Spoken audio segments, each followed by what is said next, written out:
चैतन्यर लीलाए अमृतेर सिंधु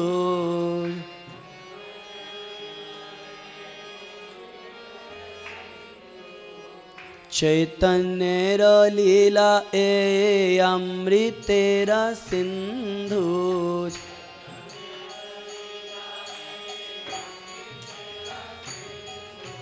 जगत आनंदे भासाय जार एक बिंदु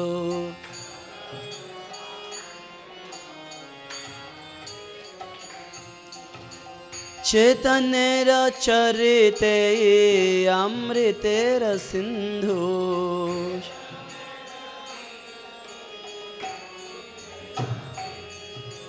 श्री चैतन्य चरिते अमृतेर सिंधु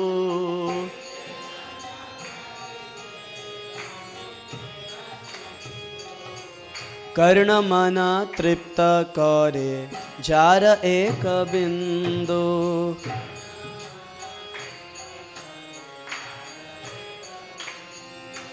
कर्ण मन तृप्त करे जार एक बिंदु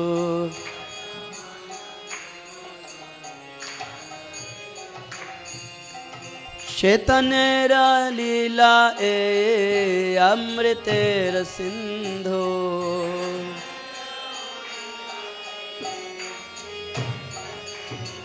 चैतन्यर लीला ए अमृतेर सिंधु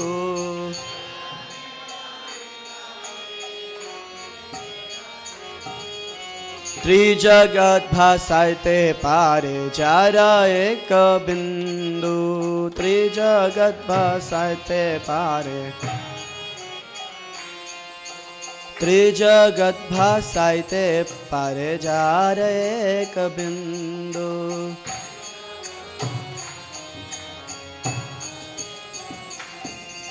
जय जय जय पद्मावतीरनंदना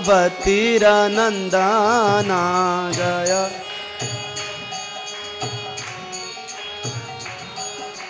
जय जय जय पद्मावतीरनंदना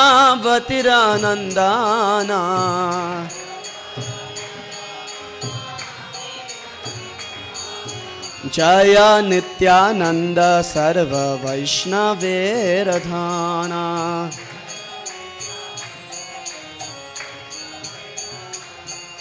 जय नित्यानंद सर्व वैष्णवेरधाना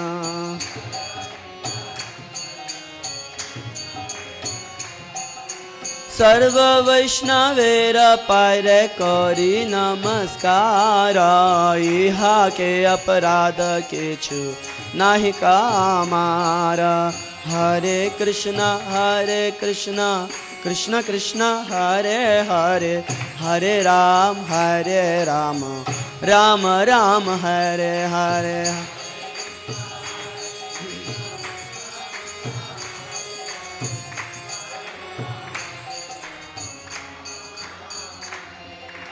वैष्णवेर गुण ग्राहे न देखय दोष एवरीवन काया मन वाक्य करे वैष्णवे संतोष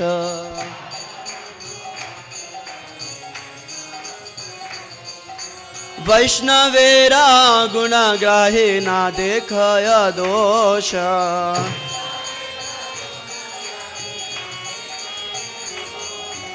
वैष्णवेरा गुण ग्राहे न देखय दोष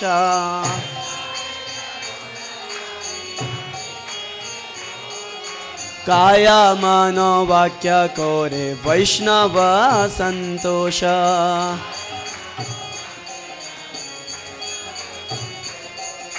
काया मन वाक्य करे वैष्णव संतोष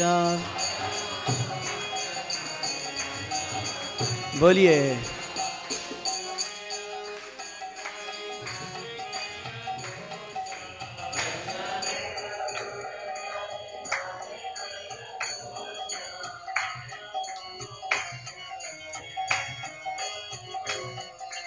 काया मान वाक्य करे वैष्णवेर संतोष। हरे कृष्ण। बोलो बोलो।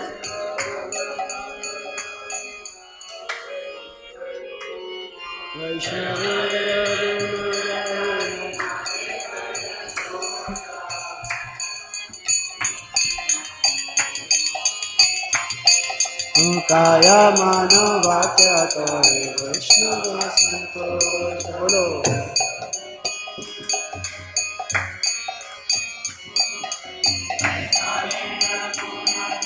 ना देखय दोष,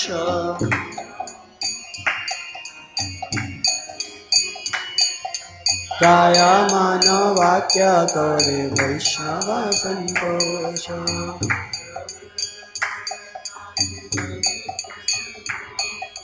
वैष्णवेर गुण ग्राही ना देखय दोष,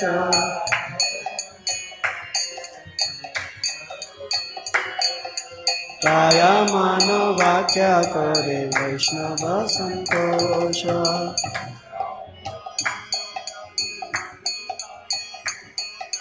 वैष्णवेर गुण ग्राही ना देखय दोष,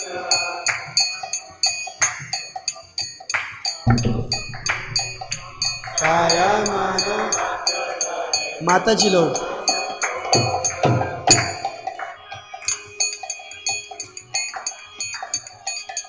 वैष्णवेर गुण ग्राही ना देखय दोष,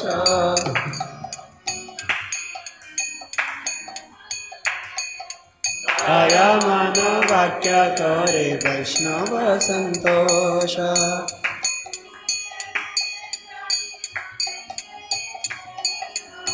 वैष्णवेर गुण ग्राही ना देखय दोष,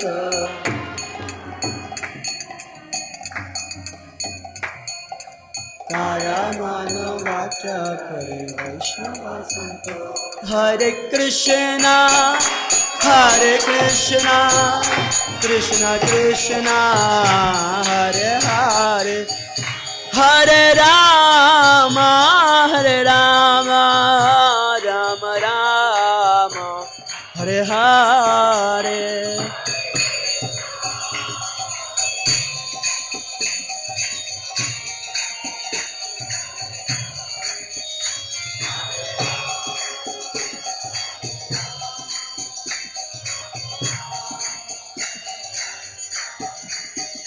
जय प्रभुपाद जय प्रभुपाद, प्रभुपाद शिल प्रभुपाद।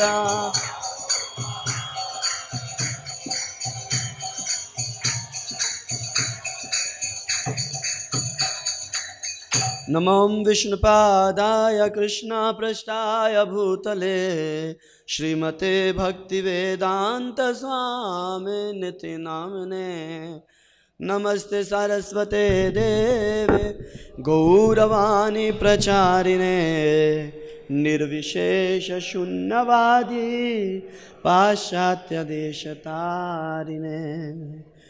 मुखं करोति वाचालं पंगुं लंघयते गिरिं, यत्कृपातमहं वन्दे श्रीगुरुं दीनतारिणं। परमानन्दमाधवं श्रीचैतन्यईश्वरम्। हरे कृष्ण। तो इस प्यार पे आने से पहले कुछ और भी प्यार हैं, उनकी चर्चा करेंगे, अनुवाद समझते जाएंगे, आगे बढ़ते जाएंगे। पिछली बार आप सब सुन ही चुके हैं। आप पिछले हफ्ते कितने लोग थे यहाँ पर प्रवचन में? 1 2 3 4 5 6 7 8 10 8। बाकी सब कहाँ थे? नो सब लोग बद्रीनाथ नहीं थे, सब लोग नहीं थे बद्रीनाथ में।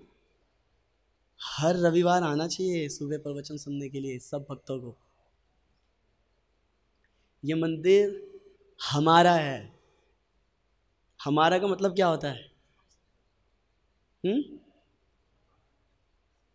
जब घर बोलते हैं हमारा, तो किसका होता है? हम सबका होता है, खाली पिताजी का नहीं होता, खाली मम्मी का नहीं होता, खाली बच्चों का नहीं होता, सबका होता है और सबकी इक्वल रिस्पॉन्सिबिलिटी होती है। Yes no no yes. तो आना चाहिए कि नहीं आना चाहिए यहाँ प्रवचन सुनने के लिए प्रति रविवार? हफ्ते में एक ही दिन तो हमारे को छुट्टी होती है जिस दिन हम भक्तों के साथ इकट्ठा हो सकते हैं। और हमारे लिए तो बड़ा सौभाग्य, आप लोग जो सब इधर बैठे हैं क्या इस तरफ नहीं आ सकते हम पे कृपा करके, जिससे कि मेरी गर्दन ठीक रहे सामने? क्या है, भक्तों के दर्शन करने के लिए आंखें तो बार बार इधर जाएंगी ही जाएंगी। अगर भक्त पहले से इधर होंगे तो फिर नियंत्रण रहेगा। क्यों माधव जी?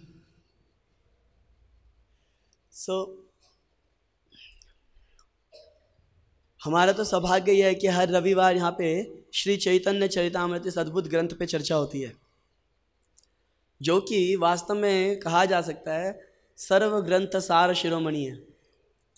इतना रस से, इतना आनंद से भरा हुआ है। भक्तों की कैसी डीलिंग्स होनी चाहिए एक दूसरे से, भक्त का भगवान के साथ कैसा व्यवहार होना चाहिए और भक्त भगवान भक्त से कैसा व्यवहार करते हैं। और तो और इसके अंदर और खासियत क्या है कि श्रील प्रभुपाद अपने हृदय के उद्गारों को प्रस्तुत करते हैं। आप देखेंगे बीच बीच में प्रभुपाद जी बोलते हैं कि हम भी अपने बचपन में इस समय पे यहाँ गए थे इस लीला पर। तो कितना अद्भुत ग्रंथ है। तो हम सबको इकट्ठे होने की आवश्यकता है कि नहीं है? आना चाहिए सबको एक साथ। अगर आप गुड़गांव में नहीं हैं या इतने बीमार हैं कि इतने बीमार हैं कि मल मूत्र त्यागने के लिए भी बेड से नहीं जा सकते, तब तो अलग बात है। पर अगर आपको लगता है कि आप बीमार बहुत हैं परंतु मदर डेयरी तक दूध लेने के लिए जा सकते हैं, तो इसका मतलब आप यहाँ कथा सुनने भी आ सकते हैं। ठीक बात है कि नहीं? तो आप सबसे प्रार्थना आया कीजिए। तो पिछले से पिछले हफ्ते कितने लोग थे यहाँ पर? लगभग सब थे। यहाँ तब अमोघ लीला प्रभु ने यहाँ पे चर्चा करी थी कि श्री वृंदावन दास ठाकुर का अद्भुत ग्रंथ जो है कितना महत्वपूर्ण है। उन्होंने चैतन्य मंगल लिखा और खुद ही उन्होंने अपने ग्रंथ का नाम बदल दिया। याद है आप सबको? ऐसा नहीं कि अरे भाई तूने मेरा, अब मैं तेरे पर कोर्ट केस करूंगा, तूने भी चैतन्य मंगल, मेरा भी चैतन्य मंगल, अभी कोर्ट केस करूंगा। नो, ऐसा कुछ नहीं हुआ था कि उन्होंने बोला ठीक है इन्होंने चैतन्य मंगल लिख लिया तो हम चैतन्य भागवत कर लेते हैं। क्या चिंता की बात है? सेम मेरा नाम दे दिया, सेम मेरे वाली ट्यून गा दी। तो वैष्णव के अंदर ये सब समस्या नहीं है। ये समस्या तो भौतिक संसार की है, जहाँ पर ग्रंथों का लेखन यश और कीर्ति की प्राप्ति के लिए किया जाता है, जहाँ पे कथा की जाती है, कीर्तन किया जाता है, गायन किया जाता है, प्रवचन दिया जाता है यश और कीर्ति के लिए, सम्मान पाने के लिए, प्रतिष्ठा पाने के लिए, वोट प्राप्त करने के लिए। यहाँ पे तो हम तो फॉलो ही करते हैं इस सिस्टम को, कॉपी पेस्ट सिस्टम। जैसा आचार्यों ने बोला वैसे ही बोलेंगे। एक बार श्रील प्रभुपाद को बोले एक व्यक्ति, Swami ji your Bhagavad Gita resembles the Gita of Ramanujacharya, what new have you done? Prabhupada बोले that is my glory, I have not change anything. वो बोले प्रभुपाद से कि स्वामी जी आपने ऐसा क्या कर दिया है, आपकी गीता तो दूसरी कॉपी लग रही है हमारे को रामानुजाचार्य जी की गीता की, तो आपने नया क्या किया? प्रभुपाद जी बोले यही तो मेरा सम्मान है, महानता है मेरी, कि मैंने कुछ बदला नहीं है, ऐसी एज इट इज दे दिया। ये जो है ग्लोरी है। हम तो कॉपी पेस्ट सम्मान जीवन पे ही जी रहे हैं। तो हमने सुना कि किस प्रकार से यश और कीर्ति की भावना से नहीं, केवल कृष्ण भक्ति की भावना से, कृष्ण के सम्मान की भावना, कृष्ण का गुणगान, भक्तों को आनंद देने की भावना से लिखा जाता है। अब जब वो इस ग्रंथ को लिख रहे थे तो बड़ा ही कृष्ण गौर लीला का स्मरण करते हुए एक एक लीला का वर्णन कर रहे थे। तो अब आगे हम सुनते हैं हो क्या रहा था उनके साथ। सूत्र करी सब लीला कोरी ग्रंथाना, पाछ विस्तारिया ताहार कोयला विवरण। तो उन्होंने शुरुआत में सूत्र के रूप में ना छोटे छोटे कि एक बार कृष्ण गौर हरि ने 2 चोरों का उद्धार किया, चलो आगे बढ़ो। अब उसका डिटेल वर्णन बाद में करेंगे। सूत्र में शुरू में एक एक 2-2 लाइन में एक एक लीला बोल दी और बाद में आगे विवरण करने का विचार करने लगे। पर आगे उनके साथ हो क्या रहा था ये देखने वाली बात है। चैतन्य चंद्रेर लीलानंत अपार वर्णित वर्णित ग्रंथ होइला विस्तार। और जब वो लिखने जा रहे थे तो महाप्रभु की लीलाएं तो अनंत हैं, अपार हैं। एक एक लीला को कई बार कृष्णदास कविराज गोस्वामी भी बोलते हैं, वृंदावन दास ठाकुर भी बोलते हैं कि भाई मैं तो इतना ही वर्णन कर रहा हूँ, इसकी पूरी डिटेल अनंत शेष ही कर सकते हैं वर्णन, और शायद वो भी नहीं कर सकते। अनंत शेष मतलब अपने हजारों मुखों से हजारों काल तक बोलते रहें तो भी ये एक लीला पूरी नहीं होगी, तो अब मैं कैसे कंप्लीट कर सकता हूँ। अनंत अपार, महाप्रभु की लीला कोई लिमिटेड नहीं है। जितने में एक बार जब भगवान अनंत शेष को आज्ञा दी भगवान ने, जाओ भू धारण लीला करो, मतलब पृथ्वी को धारण करो, ब्रह्मांड को धारण करो। तो जब ये आज्ञा मिलती है गुरु से या भगवान से या टीचर से, शिक्षक से, तो उस समय शिष्य जानने का उसके पास अधिकार होता है कि कब तक ये सेवा करनी है, और इस सेवा में जो मेरे पास डिफिकल्टी आने वाली है उसका मैं समाधान के लिए कहाँ जाऊँ। तो बोले प्रभु भू धारण तो मैं कर लूँगा, मैं तो भू पृथ्वी का आधार बन जाऊँगा, मेरा आधार कौन बनेगा। मैं बोला, भगवान ने बोला जाके उठा लो पृथ्वी। कहाँ उठाऊँ, हवा में थोड़े ना उठा सकता हूँ मैं। तो भगवान बोले चिंता मत करो, मैं तुम्हारा आधार बनूंगा, कच्छप रूप में आऊँगा। अब ये बताओ, ये भगवान की लीला है। चाहे तो वो सीधे जाके पृथ्वी का धारण कर सकते थे, पर यश देना चाहते हैं अनंत शेष को, मैं तुम्हें धारण करूँगा, चलो कोई बात नहीं। फिर उन्होंने प्रश्न पूछा कि प्रभु कब तक मुझे भू धारण करना है। बोले क्या करो, तुम जाकर पृथ्वी धारण करो और मेरा गुणगान शुरू करो, जब मेरा गुणगान खत्म हो जाए तो छोड़ देना पृथ्वी को। और बेचारे अनादिकाल से लगे हुए हैं, उठाए हुए हैं, खत्म ही नहीं हो रहा। अभी एक लीला का पूरा गान नहीं करते तब तक कृष्ण दूसरी लीला कर चुके होते हैं। अभी एक गुण को पूरी तरह से विस्तार से वर्णन नहीं कर पाए होते अपने सैकड़ों मुखों से, तब तक कृष्ण के अन्य और गुणों का उजागर हो चुका होता है। तब से अनंत शेष गुणों का गान करते जा रहे हैं, उसका कोई अंत नहीं पा रहे हैं, नो शेष। तो अब इसीलिए जब ये लिखने लगे तो एक एक लीला का वर्णन करते हुए क्या देखा इन्होंने, ग्रंथ होइला विस्तार, ग्रंथ का विस्तार होने लग गया, बड़ा होने लग गया ग्रंथ। अभी उस समय पे तो ऐसे प्रिंटिंग नहीं होती थी ना कि 10 वॉल्यूम में ग्रंथ लिया है, ताल पत्रों पे लिखना पड़ता था, कहीं से मुश्किल से एक कागज मिल गया तो मिल गया, नहीं तो ताल पत्रों पे तो इतने सारे पत्थर इकट्ठे हो जाना। तो चिंता का विषय ये भी है कि गुम हो सकते हैं, कुछ भी हो सकता है, और कहाँ कैरी करेंगे इतने सारे बड़े ग्रंथ को। और इसको देख करके कोई व्यक्ति सोचेगा अरे इसको कब पढ़ सकेंगे हम लोग पढ़ेंगे ही नहीं, इतना मोटा ग्रंथ देखेंगे तो जितनी लीलाएं वो तो ठीक से पढ़ें। तो अब उनके मन में ना ये भय होने लगा। वर्णित वर्णित ग्रंथ होइला विस्तार, विस्तार देखिया किछु संकोच हैला माना, सूत्र धृत कौन लीला न कैला वर्णना। तो जब इस प्रकार से विस्तार होता हुआ देखा उन्होंने तो उनको संकोच होने लग गया, यार देखो सब लोग पढ़ेंगे नहीं, फ़ायदा क्या हुआ लोगों के अगर पास महाप्रभु की लीलाएं ना पहुँचे। तो कुछ लीलाओं को उन्होंने सूत्र में ही 2-3 लाइनों में ही कंप्लीट कर दिया, डिटेल बताई नहीं उसकी, और कई सारी लीलाओं का इस चक्कर में वर्णन नहीं किया। मुख्य रूप से जो महाप्रभु की अंत्य लीलाएं हैं उनका कुछ खास वर्णन नहीं किया। और तो और अब देखो उनके साथ क्या होने लगा कि अब पूरी तरह से महाप्रभु की लीलाओं का वर्णन भी नहीं कर पाए जितना लिखा था उसमें, क्योंकि इनकी बड़ी विशेष प्रीति थी किसके प्रति, हाँ श्रीमद नित्यानंद प्रभु के प्रति। नित्यानंद लीला वर्णे होइला वेश, चैतन्य रशेष लीला रोहिला वशेष। जैसे ही किसी जगह पे आता था कि जब महाप्रभु वहाँ आए तो उसी समय नित्यानंद प्रभु भी पहुँचे। नित्यानंद प्रभु का नाम लेते ही गेम चेंज। अब वो लीला जहाँ चल रही थी वहाँ रुक जाती थी, उसके बाद नित्यानंद प्रभु की लीलाओं का वर्णन शुरू।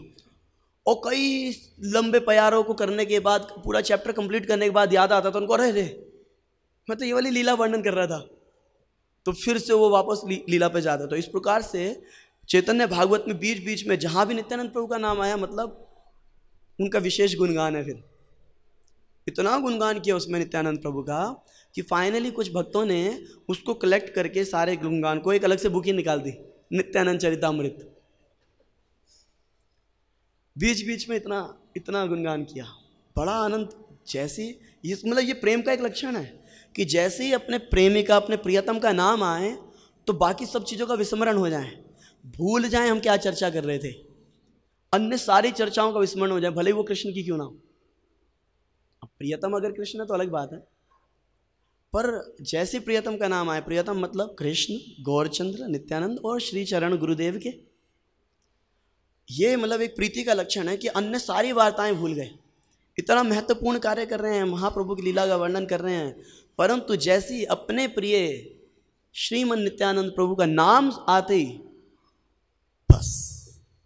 तो अब इस चक्कर में क्या हुआ, चैतन्य शेष लीला रोहिला अवशेष, महाप्रभु की जो अंत्य लीला हैं वो तो लिखना ही रह गया, जगह ही नहीं बची उसके लिए, इतना ग्रंथ भर गया। बोले अब जितना हो गया ये ठीक है। कुछ ऐसा भी कारण है कि वो अंत्य लीला का वर्णन करने में शोभ था उनके हृदय में। सही सब लीला सुनिते विवरण वृंदावन भक्ते वृंदावनवासी भक्तेर उत्कंठित मान। अब वो सारी लीलाओं, अब जो भगवान के भक्त होते हैं ना, ऐसा नहीं होता चलो यार आज बहुत सारी लीलाएं सुन ली, खत्म, अब बहुत सुन लिया मैंने, थैंक यू प्रभु जी, टाइम हो गया प्रसाद का। जो वास्तव में जो वृंदावन के भक्त बनना चाहते हैं उनकी स्थिति क्या रहती है, उत्कंठित मन। उत्कंठित समझते हैं क्या, लिटरल सेंस में उत्कंठ, कंठ ऊपर करके और आगे कहो आर, प्रभु बस यहां मत रुको और कहो। एक बार श्रील लोकनाथ स्वामी महाराज हमारे मंदिर में, मतलब हमारे मंदिर में श्री श्री राधा पाद साथी मंदिर में जन्माष्टमी पे कथा कर रहे थे। वो मेरे को समझ नहीं आया था वो कथा था या कीर्तन था मिक्स था सब कुछ। महाराज कॉन्टिन्यूसली गाते रहे और गाते गाते कथा करते रहे, सब मृदंग बजाते रहे, बीच बीच में हरी ध्वनि होती रही।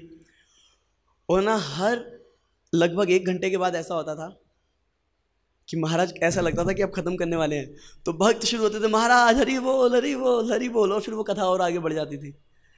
तो आज से कृष्ण कितने वर्ष पूर्व आए थे,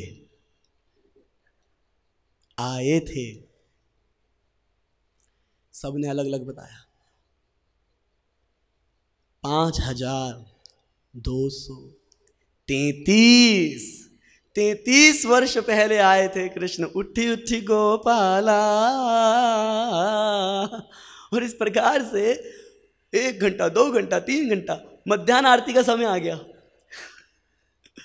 तो मध्याह्न आरती के समय पे महाराज मुस्कुराए, हमें नोएडा भी जाना है। नहीं तो भक्त लोग सब टेम्पल हॉल जैम पैक, 4 घंटे कोई हिला नहीं।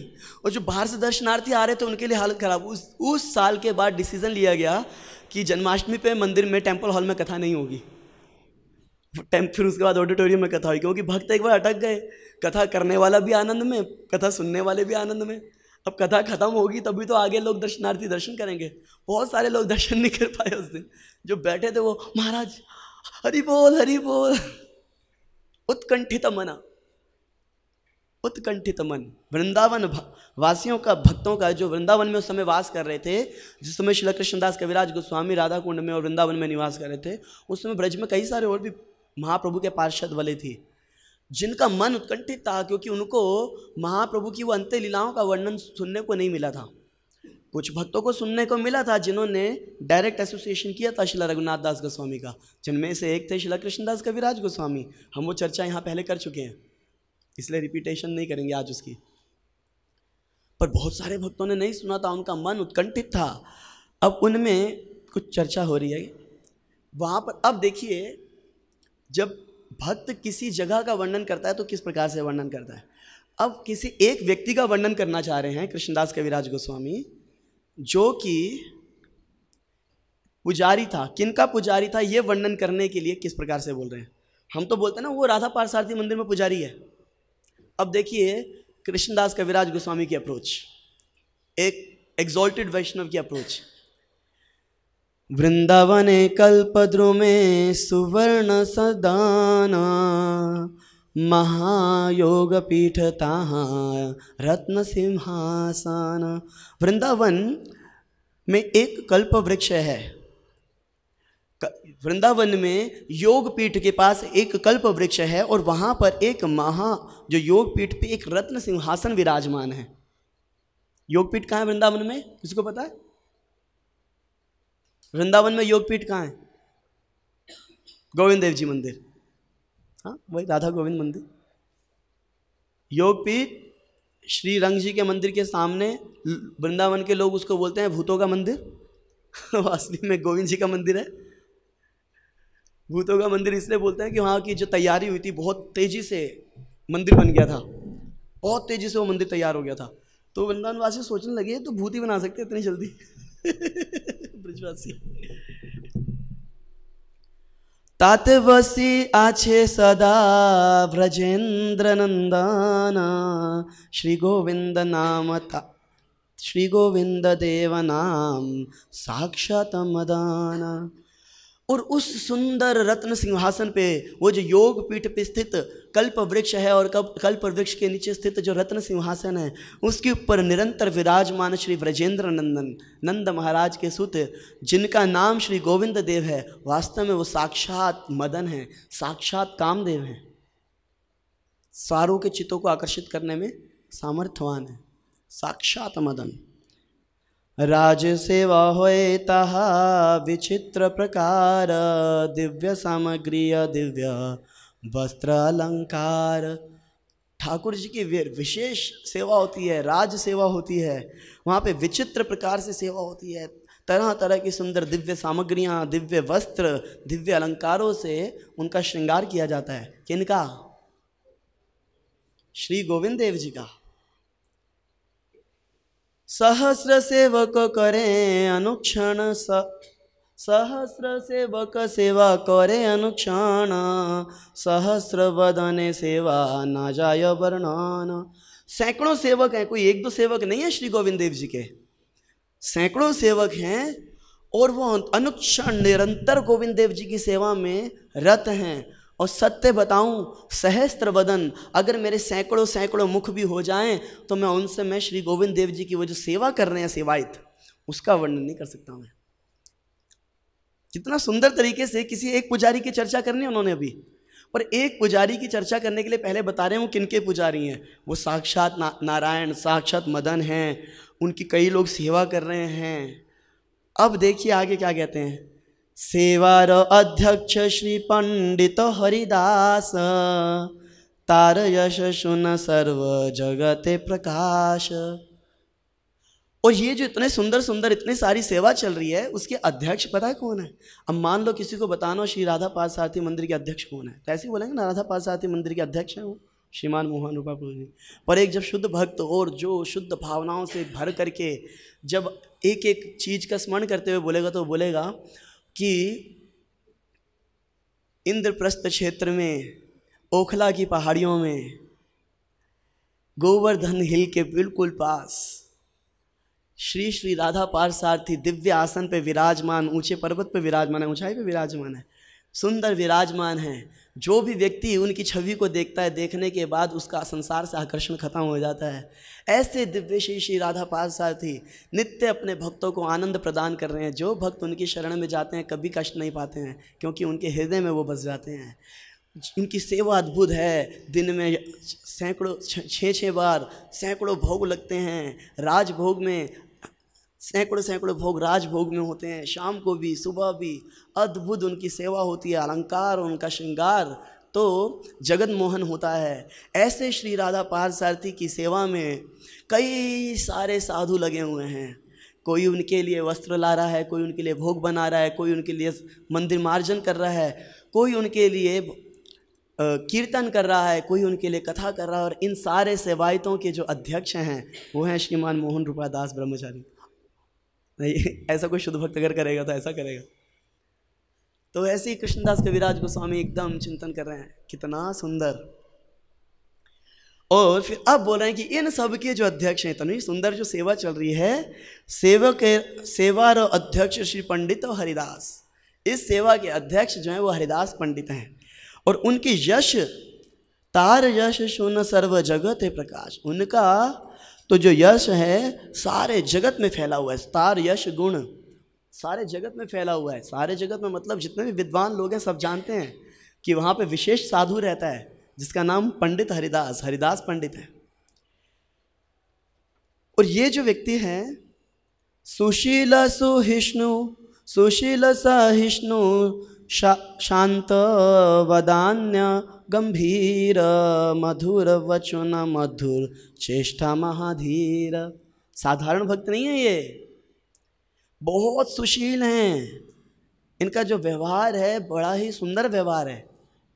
जो भी इनसे एक बार व्यवहार करेगा वो इनका मित्र हो जाएगा। सहिष्णु, कैसा भी गलत अगर कोई व्यवहार कर भी दे इनके साथ सब सहन कर लेते हैं।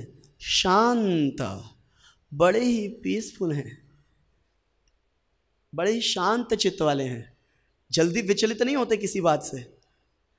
गंभीर, बहुत ही ज़्यादा ग्रेव, गंभीर हैं, अपनी आध्यात्मिक उन्नति को लेकर के बहुत गंभीर हैं, थोड़ा सा भी इधर उधर नहीं होने चाहते। गंभीरता का मतलब समझते ना, I am so serious about it, that is गंभीर, ही इज गंभीर। और उनके वचन जो हैं, आहा, मधुर वचन, मधुर चेष्टा, जो उनके कार्यकलाप हैं वो मधुर हैं। और महाधीर, बहुत सोबर हैं, को देखने से ही कोई व्यक्ति भक्त बन जाए। ये जो हैं हरिदास पंडित हैं।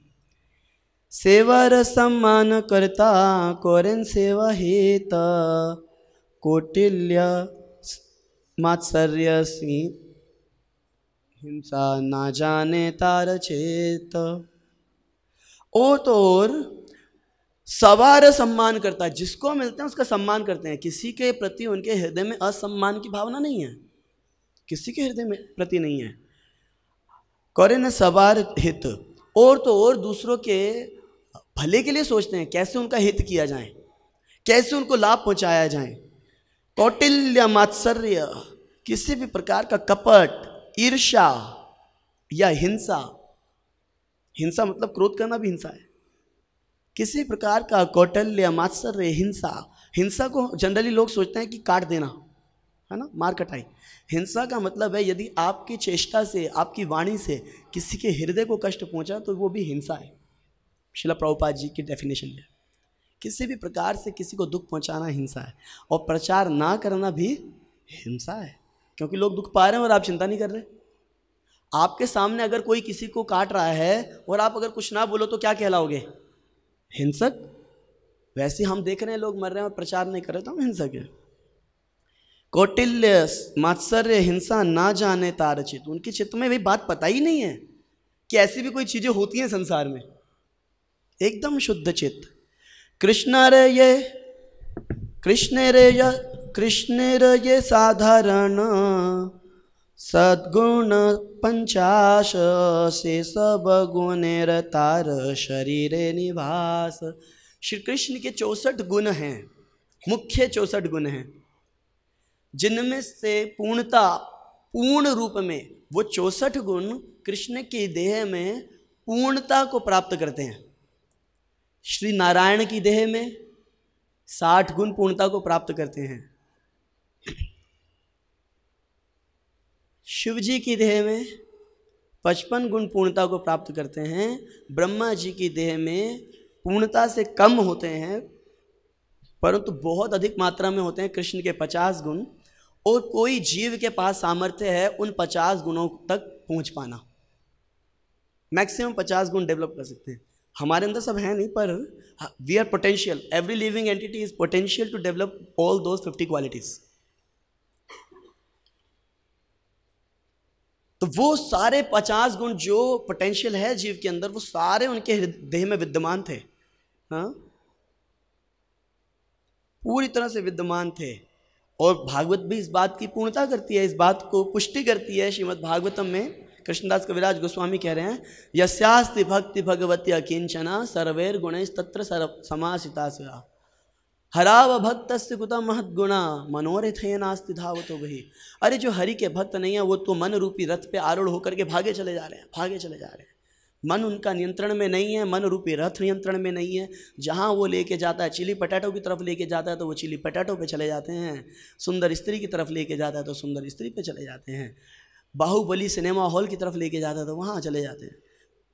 मन जहाँ लेके जा रहा है वहाँ चले जा रहे हैं। परंतु यस्यास्ति भक्तिर भगवती अकिंचना, जिसके हृदय में भगवान के प्रति अकिंचन भक्ति जागृत हो चुकी है, सर्वेण गुणस्तत्र समासिता सुरा, सारे दैवी गुणों का उनके हृदय दिव्य देह में प्रकाश हो जाता है। पंडित गोसाई शिष्य अनंताचार्य कृष्ण प्रेम तनु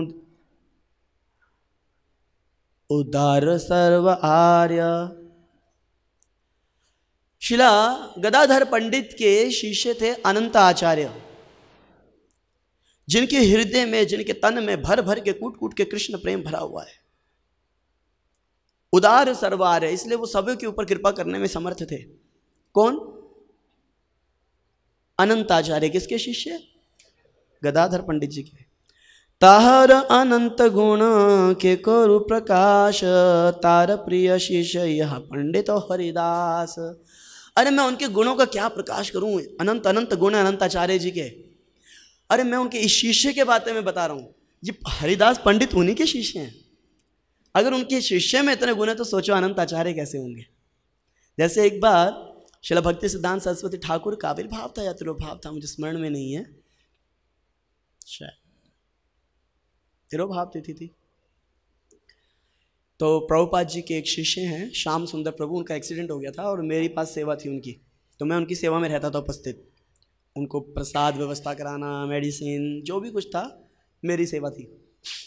तो माता प्रभु जी माता जी दोनों का, सुंदरी राधिका माता जी थी, हैं अभी भी, और प्रभु जी नाम श्याम सुंदर। तो जब इनका विवाह भी हुआ था तो भक्ति विकास महाराज वहीं थे। तो महाराज बोले एक भजन है उनका गाया हुआ नरोत्तम दास ठाकुर का, जिसमें बोलते हैं श्याम संगे सुंदरी राधिका। माता जी का नाम है सुंदरी राधिका, प्रभु जी का नाम है श्याम सुंदर। तो जब इनका विवाह हो रहा, फेरे हो रहे थे, तो वहाँ पे भक्ति विकास महाराज कर रहे श्याम संगे सुंदरी राधिका। तो इनकी सेवा में था मैं, तो मैं इनसे बोला कि प्रभु जी आज श्रील भक्ति सिद्धांत सरस्वती ठाकुर का आविर्भाव तिथि है या तिरोभाव जो भी था।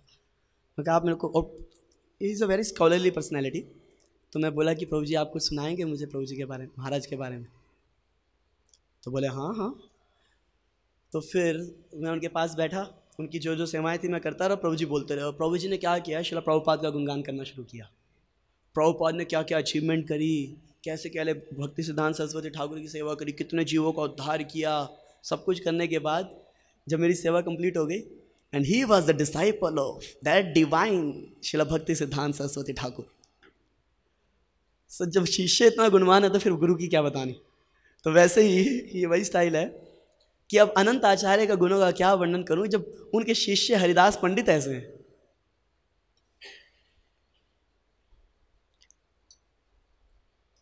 श्रील भक्ति सिद्धांत सरस्वती ठाकुर बताते हैं कि ये अनंत आचार्य सुदेवी, कृष्ण लीला में सुदेवी हैं।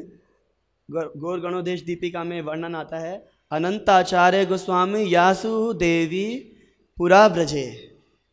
जो अनंत आचार्य गोस्वामी है वो सुदेवी गोपी के नाम से ब्रज में विख्यात है। चैतन्य नित्यानंद तार परम विश्वास, चैतन्य चरित तार परम उल्लास। और ये हरिदास पंडित की क्या क्वालिटी है, एक विशेष, चैतन्य नित्यानंद तार परम विश्वास, बड़ा दृढ़ विश्वास है चैतन्य नित्यानंद प्रभु के चरणों में। अन्य और कहीं विश्वास स्थिर करने की जरूरत नहीं है। वृंदावन दास ठाकुर तो क्या बोलते हैं कि मेरे प्रभु तो नित्यानंद प्रभु हैं, मेरे प्रभु तो, इसलिए मुझे चिंता नहीं है। बोले पर अरे किसी ने बोला उनको कि चैतन्य महाप्रभु परम भगवान है। बोले तो क्या हुआ, हमारा प्रभु श्री गौर सुंदर, ये बड़ा भरोसा हमारा चित्त निरंतर। मेरे प्रभु के प्रभु श्री गौर सुंदर हैं, ये बड़ा भरोसा है मेरे चित्त में, कोई चिंता की विषय नहीं है। मेरे प्रभु के प्रभु जो हैं वो परम भगवान है, और फिर मेरे प्रभु भी किसी से कम नहीं, क्योंकि उनके प्रभु परम भगवान है। हमारे हृदय में भी होना चाहिए कि हमारा प्रभु शीला प्रभुपाद, इतना विश्वास। चैतन्य चरित तार परम उल्लास। और इसीलिए गौर लीला श्रवण करने में उनका बड़ा उल्लास रहता था, बड़ा उत्साह कि मुझे गौर लीला का श्रवण करना है, प्रभु कब अवसर प्राप्त होगा, मुझे गौर लीला श्रवण करना है। पर गौर लीला श्रवण करने के लिए उसको पूरे हृदय से उल्लास जागृत करने के लिए, उत्साह जागृत करने के लिए कैसे आएगा उत्साह गौर लीला को सुनने का, कैसे वो दिव्य आकर्षण जागृत होगा कि गौर लीला को सुनने के लिए हम बाकी सारी चीज़ों का विस्मरण कर सकें। तब बताते हैं कि ये 62 नंबर प्यार आता है, बोले वो क्वालिटी यहाँ से आती हैं। वैष्णवेर गुण ग्राही ना देखय दोष, काया मनोवाक्य करे वैष्णव संतोष। अगर कोई श्री गौरांग महाप्रभु की उन दिव्य लीलाओं से आकर्षित होना चाहता है, कोई अगर श्री गौरांग महाप्रभु की दिव्य लीलाओं को हृदय में बिठा लेना चाहता है और ऐसे साधुओं का संग चाहता है जहाँ से उसको वो दिव्य लीलाओं का श्रवण निरंतर मिलता रहे, तो उसको क्या करना पड़ेगा? ये विशेष क्वालिटी डेवलप करनी पड़ेगी। वैष्णवेर गुण ग्राही ना देखय दोष। वो वैष्णवों का हमेशा गुणों को देखता है। दोष तो संसार में भरे ही हुए हैं और दोष दुनिया देख भी रही है। दोष भरे हुए हैं संसार में और दोष दुनिया देख भी रही है। और वही वाली सेवा अगर हमने भी शुरू कर दी, खाली दोष देखना शुरू कर दिए, तो क्या भेद रह गया उनमें और हम में? तो वह वैष्णवेर गुणग्राही, इसलिए वो ना देखा है दोष, दोष होते भी अदोष दर्शी प्रभु, वो पूर्ण रूपेण अदोष दर्शी हो जाता है। देखता है दोष है, फिर विचार करता क्या करें, कृष्ण की सेवा में लगा तो हुआ है। जैसे रघुनाथ भट्ट गोस्वामी, अगर उनको कोई बताता था कि देखो ये व्यक्ति ने कर दिया, और देखते थे कि वास्तव में इसने निंदनीय कार्य कर दिया है, तो भी बोलते थे क्या करें, कृष्ण की सेवा में तो लगा हुआ है जैसे तैसे। प्रभुपाद जी लिखते हैं, he used to say now what to do, he still engaged in Krishna service, तो छोड़ देते थे इस बात में। तो किसी प्रकार से भी वैष्णवों का गुण ही देखता है, दोष नहीं देखता। और तो काया मनोवाक्य करे वैष्णव संतोष, हृदय से प्रयास करता है वो, हृदय से, शरीर से और अपनी वाणी से, किसी भी प्रकार से मेरी वाणी से, शरीर से या हृदय से वैष्णव के प्रति कोई अपराध ना हो, उनको संतुष्ट कर सकूं, वो खुश हो जाएं। अगर मुझ पे वैष्णव प्रसन्न हो गए तो पूर्ण विश्वास है कि कृष्ण मुझ पे कृपा करेंगे। मेरा जीवन में ये निजी अनुभव है, जब मैं फर्स्ट टाइम ब्रजमंडल परिक्रमा करना चाहता था, बड़ी तीव्र इच्छा थी मेरी ब्रजमंडल परिक्रमा करने की, परंतु समहाउ अदर जो मेरे पास सेवा थी वो हाई रिस्पॉन्सिबिलिटी वाली थी और उस सेवा को छोड़ा नहीं जा सकता था। और उस समय उस सेवा में रिक्वायरमेंट भी बहुत थी, मतलब मेजर ज़रूरत थी सेवा में। इसलिए मेरे को कहीं से इस बात की परमिशन नहीं मिलेगी कि मैं ब्रजमंडल परिक्रमा करूं, वो भी 1 महीने के लिए जाना पड़ता है ब्रजमंडल परिक्रमा में।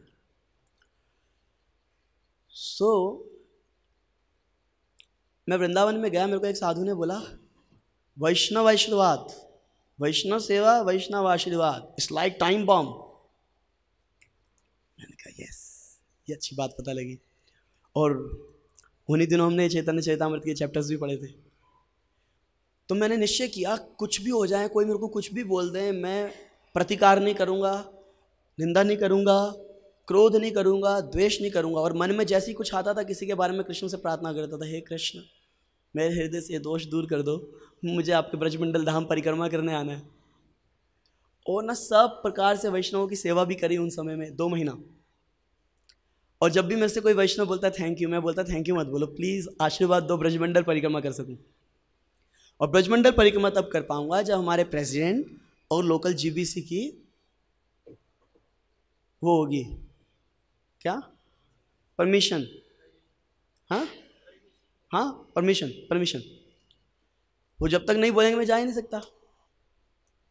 तो जो भी होता, जिसकी भी सेवा करता, सब जगह यही बोलता कि प्लीज़ आशीर्वाद दो ब्रजमंडल परिक्रमा कर सकूं, एक बार ब्रजमंडल परिक्रमा कर लो, सब जगह। और कई बार कष्ट, गुस्सा भी आता था, पहले भी आता था, उससे पहले, फिर भी मैं सोचता था कोई बात प्रभु एक बार ब्रजमंडल परिक्रमा करनी है मुझे आपकी। और फिर जब हम अपने टेम्पल प्रेसिडेंट के पास गए तो फर्स्ट टाइम ऐसा हुआ कि 1 महीने के लिए उन्होंने ऐसा कुछ नहीं बोला, अरे मुझे कोई आपत्ति नहीं है, आप महाराज से चेक कर लो, महाराज जीबीसी हैं उस एरिया के, हमारे गुरुदेव भी हैं शिला गोपाल कृष्ण गोस्वामी महाराज। और महाराज भी एक बार में हम फ़ोन करें कि महाराज, वो रशिया में थे, हम फ़ोन करें महाराज हम ब्रजमंडल परिक्रमा करना चाहते हैं, वो कई सारे प्रश्न पूछेंगे वो कि सेवा कौन करेगा, दिस एंड दैट। हुआ क्या, मैं महाराज को फ़ोन करने का प्रयास कर रहा था, महाराज का फ़ोन आया। मैं कहा महाराज ब्रजमंडल परिक्रमा, yes yes you should go, आपको ब्रजमंडल परिक्रमा करनी चाहिए, आप बहुत सेवा कर रहे हो, आप जाओ 1 महीना ब्रजमंडल परिक्रमा करो, 1 महीना ब्रजवासी बन जाओ। शॉक, विश्वास नहीं हुआ। परंतु ये सब फल था वैष्णव के आशीर्वाद का। 2 महीना कॉन्स्टेंटली वैष्णव का आशीर्वाद लिया था, पर उसके बाद खुल के अपराध किया, इसलिए दोबारा नहीं जा पाए। तो वैष्णव का आशीर्वाद से बहुत लाभ है। और फिर वो भगवत कृपा से ब्रजमंडल परिक्रमा वो आज तक हमारे हृदय में कई स्थान गढ़ चुके हैं। ब्रजमंडल परिक्रमा के समय पे एक एक चीज़, कई जगह के स्थान याद हैं, कहाँ पर कौन कथा किया था, सब माइंड में बसा हुआ है एक प्रकार से। और वहाँ जाते ही वो सब याद आने लगता है, उधर की फ़ोटो देख के भी वो सब स्मरण में आ जाता है। तो बड़े अच्छी कृपा हो गई तो ठाकुर जी की विशेष। तो ये कृपा वैष्णव की कृपा से मिलेगी। तो अगर हमें ब्रजधाम चाहिए, गौर धाम चाहिए, गौर लीला कथा चाहिए, केवल मिलेगी कहाँ से? वैष्णव कृपा से। वैष्णवों को संतुष्ट किया जाए। निरंतर सुने ते हो चैतन्य मंगल, ताहार प्रसादे सुनेन वैष्णव सकाल। और तो वो क्या करते थे, वो हमेशा चैतन्य मंगल मतलब चैतन्य भागवत का श्रवण किया करते थे। और उनकी कृपा से कई सारे वैष्णव और भी सुनते थे, क्योंकि वो सुनने की तीव्र इच्छा रखते थे। अगर हम ऐसे भक्त नहीं बन पाए, हाँ, हमारे अंदर ये क्वालिटी डेवलप नहीं हुई, तो भगवान से ये प्रार्थना जरूर करें कि प्रभु ऐसे भक्तों के संग में रख दो मुझे, क्योंकि उनके संग में रहेंगे तो अब उनकी कृपा से बाकी सारे वैष्णव भी इसका लाभ उठा पा रहे हैं। अगर हम एक शुद्ध भक्त के आसपास रह गए तो उसके एसोसिएशन के कारण बहुत कुछ मिल जाएगा अपने को, जिसके लिए हम क्वालिफाइड भी नहीं थे, जिसके लिए हम क्वालिफाइड नहीं है, पर वो सब हमें प्राप्त हो जाएगा।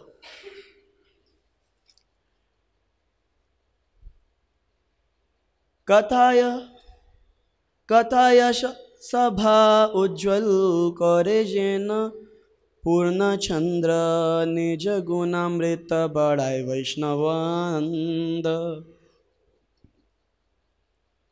वो कथा के बीच में इस प्रकार से, क्योंकि उनकी इच्छा थी कथा सुनने की, तो कथा की सभा में कई सारे बैठे होते थे और वो ऐसा लगता था पूर्ण चंद्र बैठे हुए बीच में।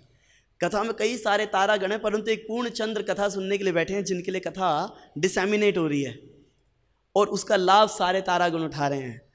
निज गुणामृत बढ़ाए वैष्णव आनंद। और क्योंकि वो जो पूर्ण चंद्र हैं, उनके दिव्य जो आनंद है, जो उनका उल्लास है कृष्ण लीला गौर लीला सुनने का, उसके प्रभाव से आसपास बैठे सारे भक्तों के हृदय में आनंद का वर्धन हो रहा है। एक ऐसे भक्त का संग मिल जाए तो। ते हो अति कृपा करी आज्ञा कैला मोरे, गौरचंद्र शेष लीला वर्णी वार तोरे। परंतु अब क्या हुआ, क्योंकि अब वो तो चैतन्य मंगल की लीलाएं सुन रहे थे, अंत्य लीलाएं तो महाप्रभु की सुन नहीं पाए वो, और उन्होंने मुझे आज्ञा दी। वास्तव में उन्होंने प्रार्थना करी होगी, कृष्णदास कविराज गोस्वामी उसको आज्ञा के रूप में स्वीकार किए। जब हमारे से कोई वरिष्ठ हमसे प्रार्थना भी करते हैं तो हमें उसको आज्ञा रूप में स्वीकार करना चाहिए। जैसे हमने देखा है, बहुत सारे वैष्णव का हमारे को एसोसिएशन नहीं है, 2 वैष्णव से हमने अनुभव किया है ऐसा। शिला जयप्रताप गोस्वामी महाराज, शिला गोपाल कृष्ण गोस्वामी महाराज, वो जब भी पूछते हैं ऐसा नहीं बोलते do like this, can you do like this, क्या आप ऐसा कर सकते हो? तो एक प्रकार से प्रार्थना के रूप में देते हैं वो, परंतु वास्तव में क्या है, वो हमारे लिए आज्ञा होनी स्वीकार करनी चाहिए, आज्ञा स्वरूप। तो उन्होंने प्रार्थना करी कृष्णदास कविराज गोस्वामी से, हे प्रभु आपने तो अंत्य लीला सुनी है ना, क्या आप हमें अंत्य लीला का वर्णन करोगे लिख करके ग्रंथ में? सबको पता था इन्होंने अंत्य लीला सुनी है, किससे सुनी है? किससे? श्री रघुनाथ दास गोस्वामी से। तो इन्होंने प्रार्थना करी, तो कृष्णदास कविराज गोस्वामी कह रहे हैं, तेहो मुझे आज्ञा दिला कि महाप्रभु की अंत्य लीला का वर्णन करो। अब देखो ये अब अपने विषय में क्या बताएंगे किस तरीके से। काशीश्वर गोसाई ऋषिश गोविंद गोसाई, गोविंदेर प्रिय सेवक तार समनाई। काशीश्वर गोस्वामी के एक शिष्य थे जिनका नाम था गोविंद गोस्वामी, और श्री गोविंद देव जी के शिष्य और सेवक जो थे, उनके जैसे और दूसरे कोई सेवक नहीं हो सकते, मतलब हर एक भक्त अतुलनीय है, उनके जैसे अद्भुत सेवक थे वो। यादवाचार्य गोसाई श्री रूपेर संगी चैतन्य चरित ते हो अति बड़ रंगी। एक और आचार्य, एक और साधु थे यादवाचार्य, जो कि श्रील रूप गोस्वामी के नित्य संगी थे, और उनके जैसा आकर्षण मैंने किसी में देखा नहीं महाप्रभु की लीलाओं को सुनने में। चैतन्य गोसाई चैतन्य चरित ते हो अति बड़ा रंगी, बहुत भारी आकर्षण उनका गौर लीला सुनने के प्रति। पंडित गोसाई शिष्य भूगर्भ गोसाई गौर कथा बिना आर मुख्यान नाई। श्रील गदाधर पंडित के एक और शिष्य श्रील भूगर्भ गोस्वामी, जिनके मुख पे श्री गौरांग महाप्रभु की लीला के अलावा कोई वस्तु आती ही नहीं थी, जिनका जो जिह्वा है वो निरंतर अलंकृत रहती है श्री गौरांग सुंदर की मधुर लीलाओं से। तार शिष्य गोविंद पूजक, तार शिष्य गोविंद पूजक चैतन्य दास मुकुंदानंद चक्रवर्ती प्रेमी कृष्ण दास। और उनके जो शिष्य थे, जो कि गोविंद देव जी के एक और सेवक हैं, वो कौन है? चैतन्य दास, और साथ ही साथ मुकुंदानंद चक्रवर्ती और महाभक्त कृष्णदास, एक और भी कृष्णदास नाम के भक्त थे। आचार्य गोसाई शिष्य चक्रवर्ती शिवानंद निरवधि तार चित्ते चैतन्य नित्यानंद। और आचार्य गोसाई मतलब कौन? अभी हमने कौन से आचार्य गोसाई की चर्चा करी है? अनंत आचार्य। अनंत आचार्य के एक और भी शिष्य थे वहाँ पर, जिनका नाम था शिवानंद चक्रवर्ती, चक्रवर्ती शिवानंद। निरविध तार चित्त चैतन्य, निरंतर बिना एक भी क्षण का लोप हुए उनके चित्त में निरंतर नित्यानंद और श्री गौरांग महाप्रभु का निवास था। ये सब अद्भुत भक्तों का निवास है वहाँ पर। आरजत वृंदावन वैसे भक्त गौन शेष लीला सुनीते सबार होइला मान। अब क्योंकि हरिदास पंडित की इच्छा थी, उन्होंने जब बोला कि तुम इस ग्रंथ का वर्णन करो, तुम लिखो, तो अब सबने भी अपना अपनी वो दिखाई भावनाएं कि हम भी सुनना चाहते हैं, हम भी सुनना चाहते हैं, हम भी सुनना चाहते हैं, महाप्रभु की अंत्य लीलाओं को सुनना चाहते हैं। मोराज्ञा कोरिला सबे करुणा करिया तसाबार बोले लिखी निर्लज होइया। और इन सब ने मिलकर के ना मुझ अधम जीव के ऊपर करुणा करके आज्ञा दी, क्योंकि ये आज्ञा मिलना कि तुम लिखो कृष्ण के विषय में बहुत बड़ी बात है। क्योंकि जब हम लिखते हैं, जब आप बैठेंगे लिखने के लिए, जैसे आप व्यास पूजा ऑफरिंग लिखते हैं गुरु के लिए, श्रील प्रभुपाद के लिए, तो आप अपनी सारी चेतना को उसके अंदर डाल देते हैं लिखते समय, और उस समय आप जो फीलिंग्स ला सकते हैं वैसे नहीं ला सकते आप। तो बोले कि इन्होंने करुणा करके मुझ पे या आज्ञा दी, तासा बार बोले लिखी निर्लज, परंतु मैं इन्होंने मुझे एम्पावरमेंट दी, आशीर्वाद दिया, पर मैं शर्मिंदा हूँ कि इन्होंने मुझ जैसे आदमी को चुन लिया, मतलब मैं तो क्वालिफाइड नहीं था। प्रभुपाद जी लिख रहे हैं, to be empowered to write transcendental literature is a privilege in which a writer can take great pride. Privilege, privilege को कैसे ट्रांसलेट करेंगे? हाँ, ये सौभाग्य सौहार्द से प्राप्त है, आशीर्वाद से प्राप्त है, अपने प्रयासों से नहीं है। तो इट्स अ प्रिविलेज, बड़ी आसानी से नहीं मिलता। एंड प्रभुपाद से this is the writer can take pride in it. But as a humble Vaishnava, Krishnadas Kaviraj Goswami, being empowered, felt very much ashamed that it was he who was to narrate the pastimes of Lord Chaitanya. मैं आज्ञा मिली करूँगा, पर मैं क्या qualified हूँ? निर्लज होकर के, शर्मिंदा होकर के, बोले तो एम्बैरेस फील करके, ठीक है अब वैष्णव समाज चाहता है तो करूँगा। ये नहीं कि मैं बड़ा आतुर हूँ, मैं हटो हटो मैं सुनाता हूँ, मेरे को पता है। जैसे प्रवचन के बीच में बोलते हैं अच्छा ओह हमें पता था। तो ये सब जो हैं, ये सब प्राइड शो करता है। वैष्णव जो होता है वो हमेशा ऐसा रहता है कि जैसे उसको कुछ पता ही नहीं है। आज्ञा मिलने पे सेवा करने के लिए आगे बढ़ता है, और तब भी हृदय में इस भाव को रखता है कि I am not qualified, I am just doing for the sake of pleasure of my spiritual master. इस भावना से वो आगे बढ़ता है, जैसा यहाँ पे कृष्णदास कविराज गोस्वामी कर रहे हैं। वैष्णवेरो आज्ञा पाया चिंतित अंतरे मदन गोपाल गेला आज्ञा मांगी बारे। जैसी वैष्णव से आज्ञा प्राप्त हुई, हृदय में चिंता हो गई, अब कैसे करूंगा मैं।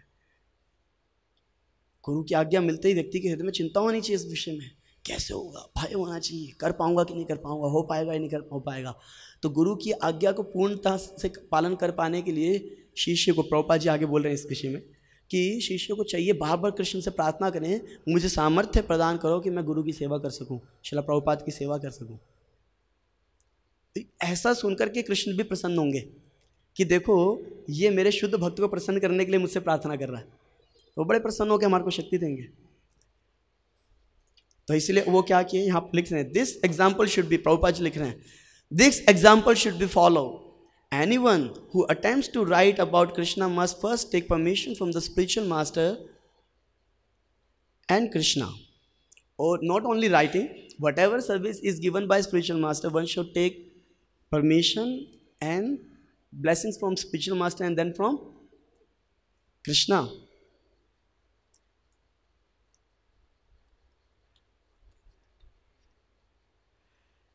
तो आगे बोलते हैं, दर्शन करी कैलू चरण वंदना, गोस्वाई दास पुजारी तारे चरण सेवाना।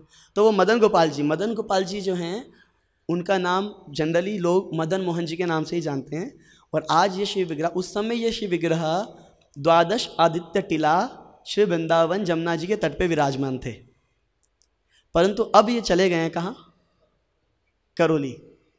कभी लेके जाएंगे भक्तों को वहाँ दर्शन कराने, अभी नहीं। तो पता नहीं कहाँ लिखा हमें, कितने एक दिन में करने चाहिए क्या। गोविंद देव जी, मेरे को ये आज तक समझ में नहीं आया कॉन्सेप्ट कि तीनों के दर्शन करके क्यों पूर्ण कृष्ण दर्शन होंगे, खाली गोविंद देव जी पूर्ण कृष्ण क्यों नहीं है, खाली मदन मोहन जी पूर्ण कृष्ण क्यों नहीं है, खाली गोपीनाथ जी पूर्ण कृष्ण क्यों नहीं है, तीनों के दर्शन करके पूर्ण कृष्ण क्यों होंगे। मैं इस प्रश्न का उत्तर जानना चाहता हूं, अगर कोई मुझे बता सके तो। हाँ, मैं तभी तो बोल रहा, ऐसा क्यों कहते हैं, इसका कोई अर्थ नहीं है, शास्त्र प्रमाण नहीं है इसका कोई। जिस चीज का शास्त्र प्रमाण नहीं है उसका कोई अर्थ ही नहीं। भगवान हमारे जो राधा दामोदर जी यहाँ विराजमान है ना, दामोदर जी, इनका मुख कृष्ण जैसा है, इनका वक्ष स्थल कृष्ण जैसा है, इनके चरण कृष्ण जैसा है, ये कृष्ण हैं, ये कृष्ण ही है। इनको आप अलग मत मानो, बोलो क्योंकि इनका मुख गोविंद देव जी जैसा नहीं होगा तो शायद ये कृष्ण नहीं हो, ये कृष्ण ही है, ये हमसे सेवा स्वीकार कर रहे हैं यहाँ पे। तो ये एक भ्रांति जैसी है। खैर, तो एक मदन मोहन जी ऑफ कोर्स, पर हम इन सब का दर्शन इसलिए करना चाहते हैं कि भगवान ने इस पर्टिकुलर फॉर्म में सनातन गोस्वामी से सेवा स्वीकार करी। सनातन गोस्वामी एक महान आचार्य हैं और उनसे किस प्रकार के इन्होंने संबंधों को रचाया, उसको अनुभव करने के लिए इनके चरणों में जाते हैं, आशीर्वाद मांगते हैं कि जैसा आपने इस फॉर्म में सनातन गोस्वामी के साथ संबंध रखा था, उसका एक अंश हमें भी दान दीजिए। हे गोविंद देव जी, जैसा आपने रूप गोस्वामी के साथ संबंध रखा था, उसका एक अंश हमें भी दान दीजिए। हे गोपीनाथ जी, जैसे मधु पंडित आपकी सेवा कर रहे थे, थोड़ा सा एक बूंद मधु हमें भी मिल जाए उसका। ये भावना से जाना चाहिए, बजाय कि ये सोचने के नहीं जी इनका तो मुख ही ठीक है, नीचे वाला तो हमारे को काम का नहीं है, नीचे वाले के दर्शन के लिए आगे चलो। एक एक विग्रह पूर्ण भगवान है, साक्षात ईश्वर। महाप्रभु बोलते हैं, प्रतिमा नहीं तुम्हें तो साक्षात व्रजेंद्र नंदन। आप प्रतिमा नहीं हो, कोई मूर्ति थोड़ी ना हो, आप साक्षात व्रजेंद्र नंदन हो आप। ठीक है, दर्शन करी कैलु तार चरण। हाँ, अब उन्होंने जब दर्शन किए, प्रणाम किया जाकर के श्री मदन गोपाल जी के चरणों में अथवा मदन मोहन जी के चरणों में, तो उनके पुजारी सेवक थे जो कि निरंतर मदन मोहन जी की सेवा में उपस्थित थे, जिनका नाम था गोस्वाई दास। प्रभुर चरण यदि आज्ञा मांगिला, प्रभुर कंठ होते माला खासिया पड़ीला। जैसे ही मैंने उस गोस्वामी के थ्रू और सामने खड़े होकर प्रभु के चरणों में निवेदन किया कि हे मदन गोपाल जी, मुझे आशीर्वाद दीजिए, मुझे आज्ञा दीजिए कि वैष्णवों की प्रसन्नता के लिए, गुरु वैष्णवों की प्रसन्नता के लिए मैं महाप्रभु की अंत लीलाओं का वर्णन कर सकूं, तो मदन गोपाल जी के गले में जो माला थी वो नीचे गिर गई।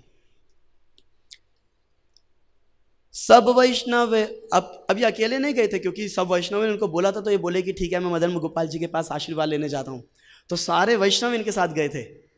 अब जब भगवान के पास अकेले जाओगे तो काम बने ना बने, इसलिए प्रचार जरूरी है। जितनी ज़्यादा हमारे साथ क्राउड होगा ना तो भगवान कहेंगे इसकी बात माननी पड़ेगी, बहुत लोग हैं इसके साथ, मेजोरिटी फॉलो होती है ना। तो अब सब वैष्णव वहाँ थे, इन्होंने प्रार्थना करी बीच में, तो क्या हुआ, सब वैष्णव गण करे, सब वैष्णव गण हरि ध्वनि दीला, गोसाई दास आनी माला मोर गले दीला। उसी समय जैसे वो माला गिरी तो वैष्णव गोस्वामी दास जो थे उन्होंने ला करके वो माला, बोले कि भैया ये आज्ञा स्वरूप माला तुम्हारे को मिली है, मेरे गले में डाल दी, और सारे वैष्णव दोनों हाथ उठा करके बोलने लगे हरि हरि हरि हरि हरि हरि। आनंद से भर गया माहौल कि अब तो मदन गोपाल जी की भी आज्ञा मिल चुकी है। आज्ञा माला पाया मार होइला आनंद, ताहाई करिनु इहा ग्रंथेर आरंभ।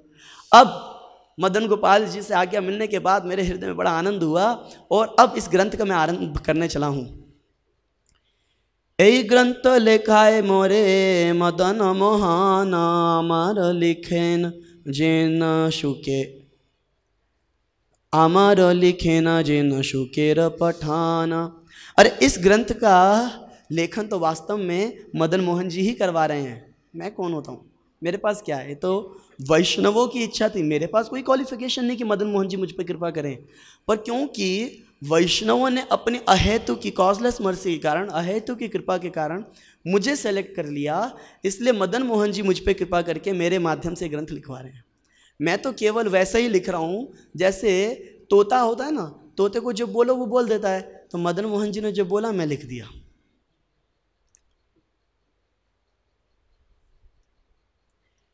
तो श्रील प्रभुपाद जी यहाँ बता रहे हैं कि हमारी जो स्थिति है इस बड़ी माया से बचना बड़ा मुश्किल है, और कृष्ण हमारे को डायरेक्ट गाइडेंस नहीं देते हृदय से आसानी से। कृष्ण क्योंकि हृदय में बैठे हुए कृष्ण, मदन मोहन जी उनको हृदय से सामने बैठ के थोड़े ना दे रहे थे, हृदय से उनको गाइडेंस दे रहे थे।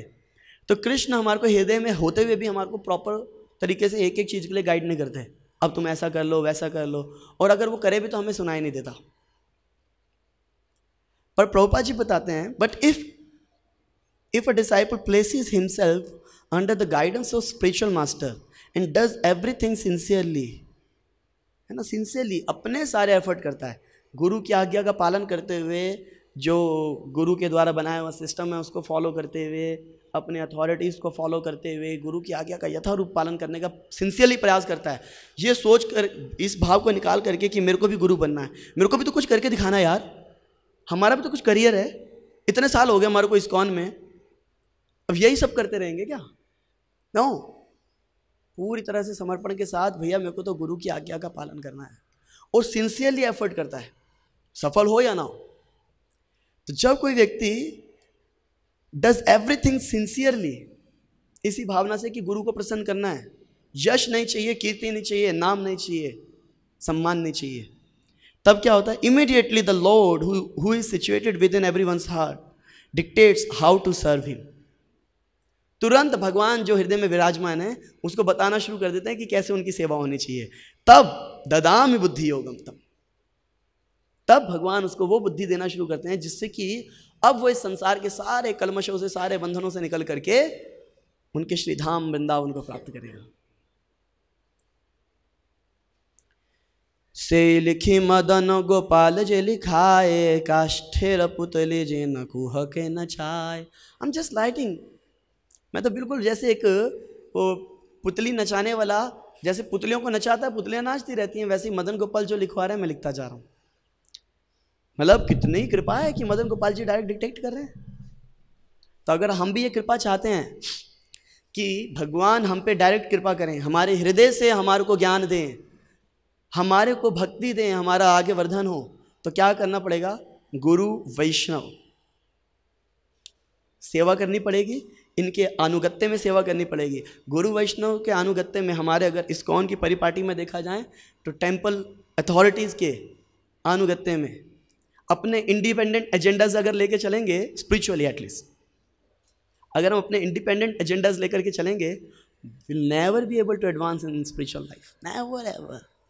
हम ये जरूर हो सकता है कि कुछ लोग हमारा सम्मान करने लगे, प्रभु जी क्या प्रवचन देते हैं, प्रभु जी क्या गाते हैं, प्रभु जी क्या सेवा करते हैं, this and that, but never will there be a time when Krishna will feel attracted toward us, क्योंकि हमने उसके लिए तो किया ही नहीं था कुछ, उसके लिए तो अनुगत्य होता है, हर प्रकार की चीज़ों का लिहाज छोड़ करके समर्पण की भावना होती है।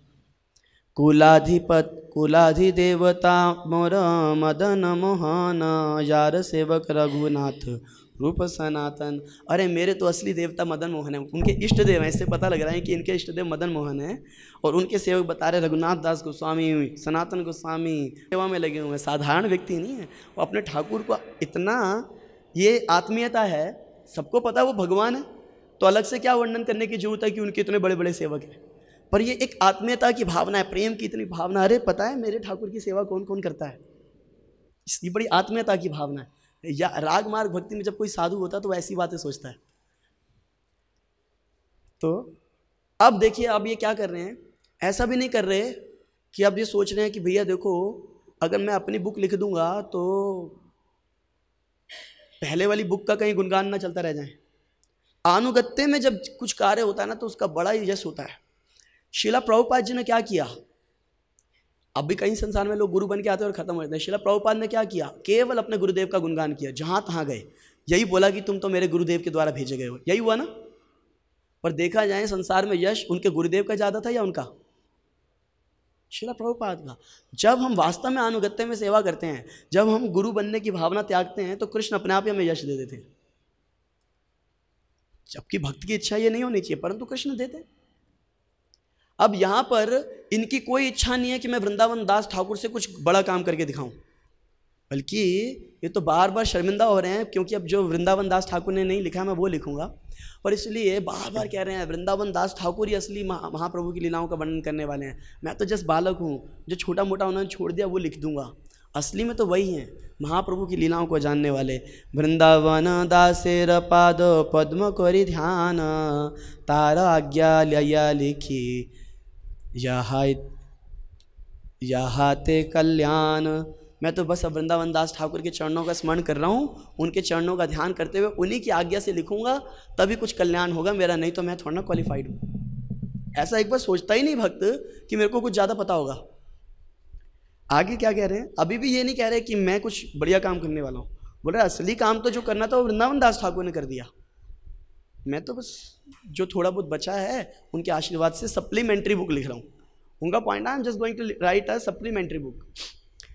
चैतन्य लीलाते व्यास वृंदावन दास, तार कृपा विना अन्य नारहय प्रकाश। अरे वास्तव में जैसे भागवत तो सारे ग्रंथों का लिखने वाले व्यास देव जी हैं, चैतन्य लीला के व्यास तो केवल वृंदावन दास है, और उनकी कृपा के बिना कैसे किसी के हृदय में महाप्रभु की लीलाओं का प्रकाश हो सकता है। असली राइटर तो महाप्रभु की लीलाओं के असली राइटर, असली व्याख्याता तो केवल वृंदावन दास है, मैं थोड़े ना। अपने बारे में क्या कह रहे हैं, मूर्ख नीच शूद्र मुई विषय लालस, वैष्णवाज्ञा बोले करिए तक साहस। कि मैं तो मूर्ख हूँ, नीच हूँ, शूद्र हूँ, विषयों की लालसा से भरा हूँ, परंतु क्योंकि वैष्णवों की आज्ञा हो गई है इसलिए वृंदावन दास ठाकुर के चरणों का शरण लेकर के अब मैं साहस कर रहा हूँ महाप्रभु की लीलाओं का वर्णन करने का। और जब इन्होंने इस भाव से किया तो क्या कहना है, श्री रूप रघुनाथ चरण ऐ बोल, जार स्मृति सिद्ध होए वांछित सकल। अरे ये तो शिल मेरे गुरुजन मतलब रूप सनातन, उन्हीं के चरणों में शक्ति है कि जिनकी कृपा से मेरी सारी वांछाएं जो हैं पूरी हो जाएं, जो मेरे को आज्ञा मिली है मैं पूरा कर पाऊँ। और जब इन्होंने ऐसे विनम्र भाव से इस ग्रंथ का वर्णन शुरू किया तो क्या हुआ, आज विश्व के अंदर वृंदावन दास ठाकुर के ग्रंथ में कहीं कोई कमी नहीं है, बल्कि स्वयं ये बता रहे हैं कि वो पूर्ण ग्रंथ है, वो वेयास है। परंतु ख्याति किस ग्रंथ को ज़्यादा मिली, चैतन्य चरितामृत। तो जब कोई वैष्णव के अनुगत्य में रहता है तो उन्हीं वैष्णवों की कृपा से, श्रील प्रभुपाद की कृपा से उनके शिष्य ज़्यादा ग्लोरीफाइड हो सकते हैं, कोई बड़ी बात नहीं। और ऐसा नहीं है कि अगर उनके शिष्यों का यश फैलेगा तो श्रील प्रभुपाद दुखी होंगे, देखो उनका यश क्यों फैल रहा है, उनके आशीर्वाद से हो रहा है, भक्ति सिद्धांत महाराज के आशीर्वाद से प्रभुपाद का, वैसे वृंदावन दास ठाकुर का आशीर्वाद लेकर के कृष्णदास के विराज गोस्वामी गुणगान कर रहे हैं। और उनके ग्रंथ पूरे विश्व में सबसे ज़्यादा इस समय पढ़ा जा रहा है। अगर चैतन्य लीला का सबसे ज़्यादा मूलाभूत कोई ग्रंथ माना जाता है प्रमाण स्रोत में, निर्णायक ग्रंथ जिसको बोलते हैं, एक होता है निर्णीय ग्रंथ और एक होता है निर्णायक ग्रंथ। तो निर्णायक ग्रंथ के रूप में चैतन्य चरितामृत को लिया गया है। सारे वैष्णव समाज में कोई भी कॉन्ट्रडिक्शन होती है अलग अलग बुक्स में लीलाओं की महाप्रभु की, जो कि निर्णय ग्रंथ माने गए हैं, तो उनका निर्णय लिया जाता है चैतन्य चरितामृत से। सारी कॉन्ट्रडिक्शन रिजॉल्व की जाती है चैतन्य चरितामृत। देखो ये वैष्णव का अनुगत्य का है।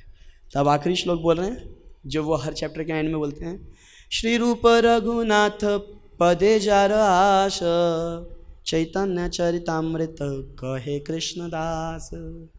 श्री रूप गोस्वामी सनातन गोस्वामी के चरणों के अंदर अपनी पूरी निष्ठा स्थिर करके उनके चरणों की आशा रखते हुए कृष्णदास कविराज गोस्वामी इस अद्भुत चैतन्य चरितामृत ग्रंथ का वर्णन कर रहे हैं। इस प्रकार से दस end the Bhaktivedanta purports to Shri Chaitanya Charitamrita Adi Lila, a chapter in the matter of the authors receiving the orders of the authorities Krishna and guru. Srila Prabhupada की, श्री चैतन्य चरितामृत की